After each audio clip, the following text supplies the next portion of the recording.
Right, we're back again. Politics in football, all right, idiots. Cultures don't. There's no point saying it because I don't know what channel it's going on. So It's going to go on both. It's going to be a it's going on collab. both, yeah. So it's all about the place.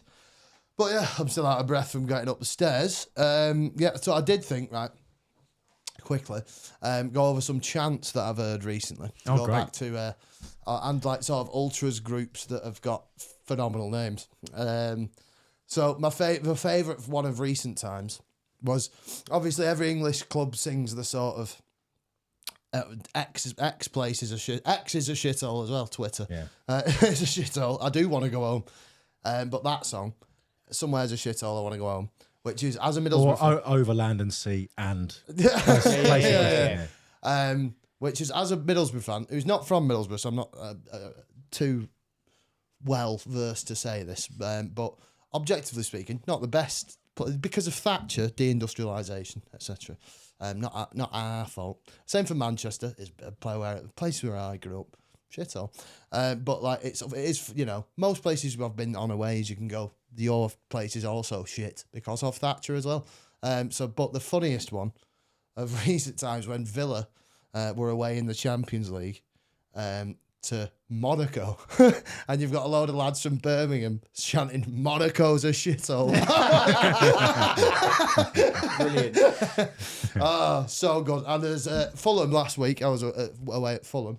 And I think it's like Fulham have gone so much up in my estimations because I thought obviously my righteous bigotry as a northerner being You think our Fulham, Hugh Grant supports. I just hate anything that's, you know, a symbol of the oppression of my ancestors, you know.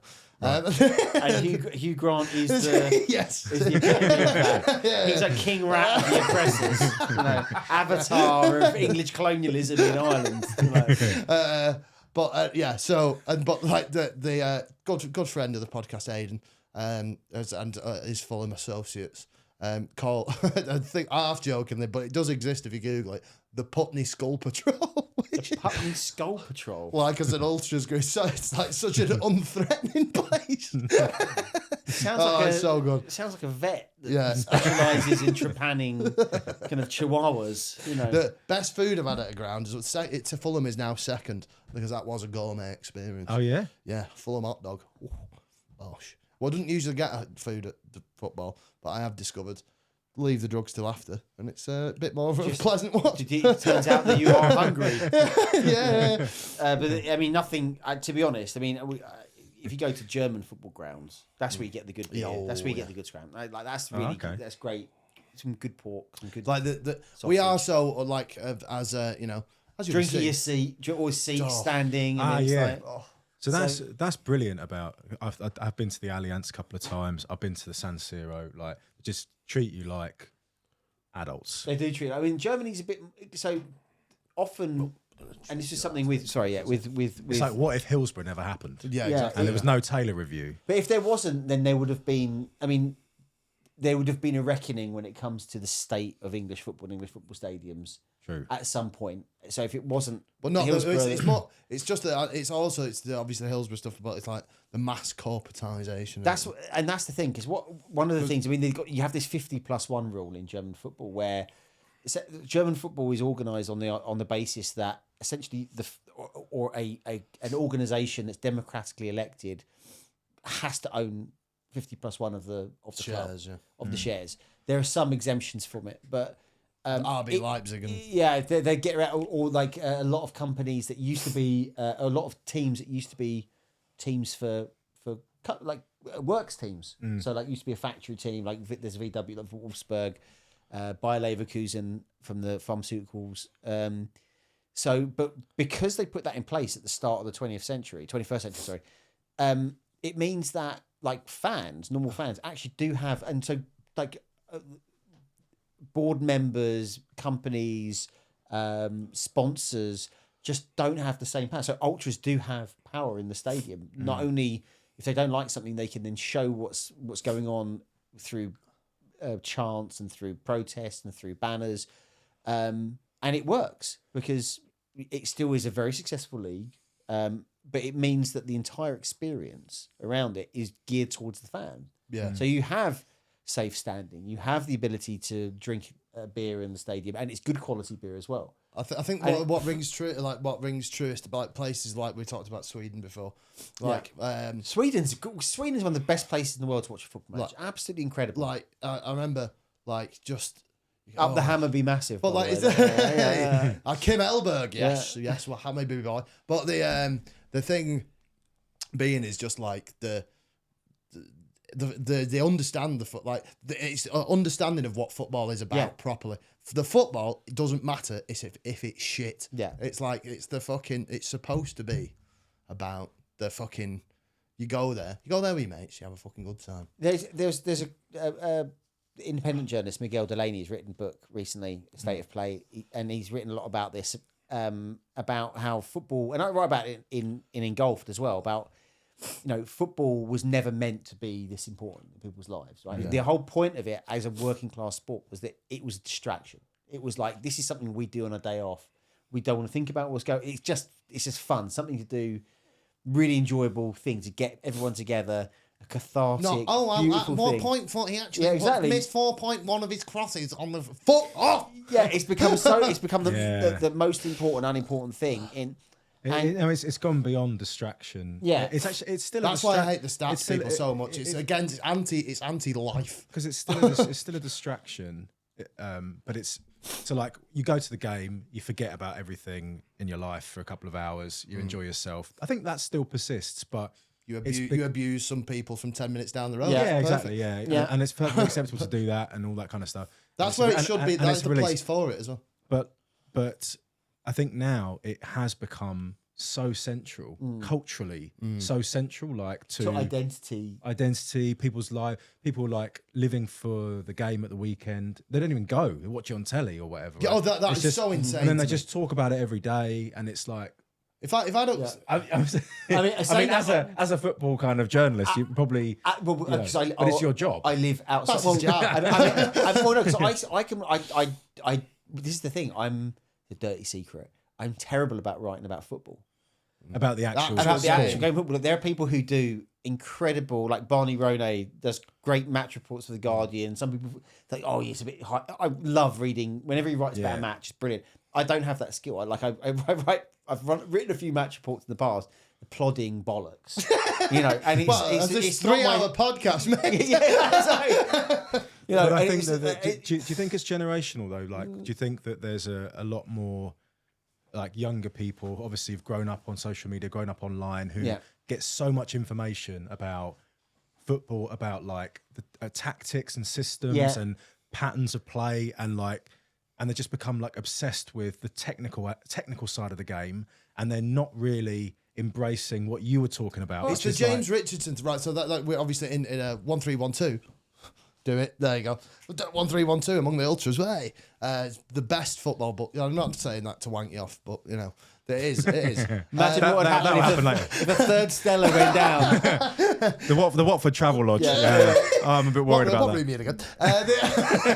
that. But so the point being is like in Italy and stuff. Whenever it the James Richardson thing of like. Absorb the culture, sit there, have a coffee, and some of my best experiences, full stop, have been like when a load of Palermo, like I went to Palermo in February, random, because my mates were gonna go to like some fucking festival thing in Berlin, and like it's like house music. Do you want to go? No, I don't.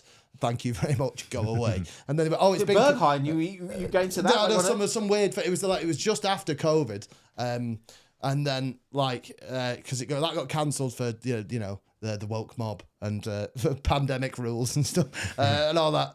So they went, actually, we've rebooked it. We're going to go to Sicily. Do you want to come? Oh, yeah, sound. Went to Palermo, went to a random game. They were in the fourth. It's the year after they won the Serie B, won it by about 20 points, and then went, we found out ridiculous corruption. You're going down to Serie C, whatever. So won the league, back down. As they're playing against a team that brought absolutely no one, because it's on an island, all this kind of stuff. And like these random blokes just come up to it. Like my mates were all wearing shorts. It was like 2nd of February. I didn't because I'm normal.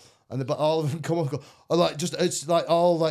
this one bloke just ran up and just like pointed at my mate's legs. Hey, what's it like? And all this shit. It's like amazing. And then we end up spending all day with them getting pissed with them. Bought us pancetta butty after pancetta butty from the fucking... best. See, that's proper football food. Yeah. That's proper football food. But there is, like, and I love those football experiences. I'm not too, like, against the idea of, like people being really nerdy about football. Like, it's quite like let people be nerdy about. I do want to understand. You are like, because when we went to Millwall, Middlesbrough, and then I went because again Northern geography. I went, you live near there. No, do you want to go? Yeah, all right. And then like you go, oh well, if he does this, it's like, mate, I'm not asked. Tommy Conway's a cunt. Why's he playing? No, I could see what was happening. You have got a very good football brain. I thought I could see what was happening. I thought you would, you were going to win the game, and you were. And we missed it, but I missed every goal. Yeah. 3 Did you? Yeah. That's why you need to leave the drugs till after. Yeah. But the point I was trying to make was that, like, I still enjoy watching football, and I kind of try to separate it from writing about it. Like, I don't really write about West Ham. Like, I still get annoyed by it. It's about my family, but my relationship with my dad is a lot of it through West Ham. Yeah, and talk about it in Engulfed about Newcastle fans trying, like, how they can't really remove themselves from a club, even if they're ethically against. It's exactly the same with my dad. Like when I go to watch Arsenal with him, he's not. He wants Arsenal to win. He can't pronounce the players' names. He loves Arsenal. He's always loved Arsenal. He wants them to win. He likes certain players. But if I start talking like a kind of football nerd, he doesn't know what I'm fucking talking about. Yeah. So like, but that's great. He enjoys the experience, I think, and like he's still supporting the team. I think that's definitely again maybe generational, because like your dad would have grown up going, like we said before, his total consumption of football would have been at the game, and maybe match of the day if he gets or the newspaper, maybe the pink, like the afternoon newspaper that came out like after the game, the pink slip, exactly. I kind of envy it, really. Yeah. I think we're getting very sort of Ted Kaczynski. Everything we're going like. Well, we haven't even gone like we didn't even finish what we're talking about with Göbekli Tepe. Oh, go on, Göbekli. So we want to get Kaczynski Unabomber style. Because by the way, I would say go and visit. Have you been to Göbekli Tepe? No. Like, you can get really cheap flights. Where is Göbekli Tepe? Göbekli Tepe is southeast Turkey. So you have to you go to Urfa, which is you go to Istanbul and then you fly. There'll be daily flights to Urfa, really cheap, and then you stay there and then you get a car. They'll drive you out there, and honestly, it's one of the greatest things you'll ever see. You should have done that when you went to Turkey. Yeah, well, what did you do in Turkey? What did I do? What did you do in Turkey? So I want. So you got a. I've got. Because it looks pretty good. Yeah, I know. Yeah, it's all right. We had this discussion last week where I went bald at 25. Yeah. And I'm now totally grey by 20. I went grey last year, but by 28. This is just for men. Yeah, no, that's just the remnants of the last time I did it, like 6 months ago. Right, so you have to keep going back and getting it re-topped up. No, I don't have to go. Not this job. This is fine. I mean, but I'm just saying, just genetically, I'm fucked. no look whatsoever. Well, it's pretty. But you suit being bald. My head's too big. Well, I didn't know that until I shaved it in Turkey, and then I got to the point where I saw Turkey. In Turkey, you went so many, I went there. It's like a protest. Actually, I shaved my head in lockdown in Essex, in Lowestoft. So I was stuck in long story. I was stuck in Lowestoft, waiting to get to Turkey, and I was with my daughter at the time. So my ex-partner and me were separated. It was quite a difficult time, but I shaved my head, not because of that, but I shaved my head, and when I got there, I saw so many people coming over with the bands over, and in the end, I was like I do appreciate at 25, it's a young age I can see it, but at that point, I was like, I'm 40, I've kind of been battling against it in various different ways for pretty much 15 years.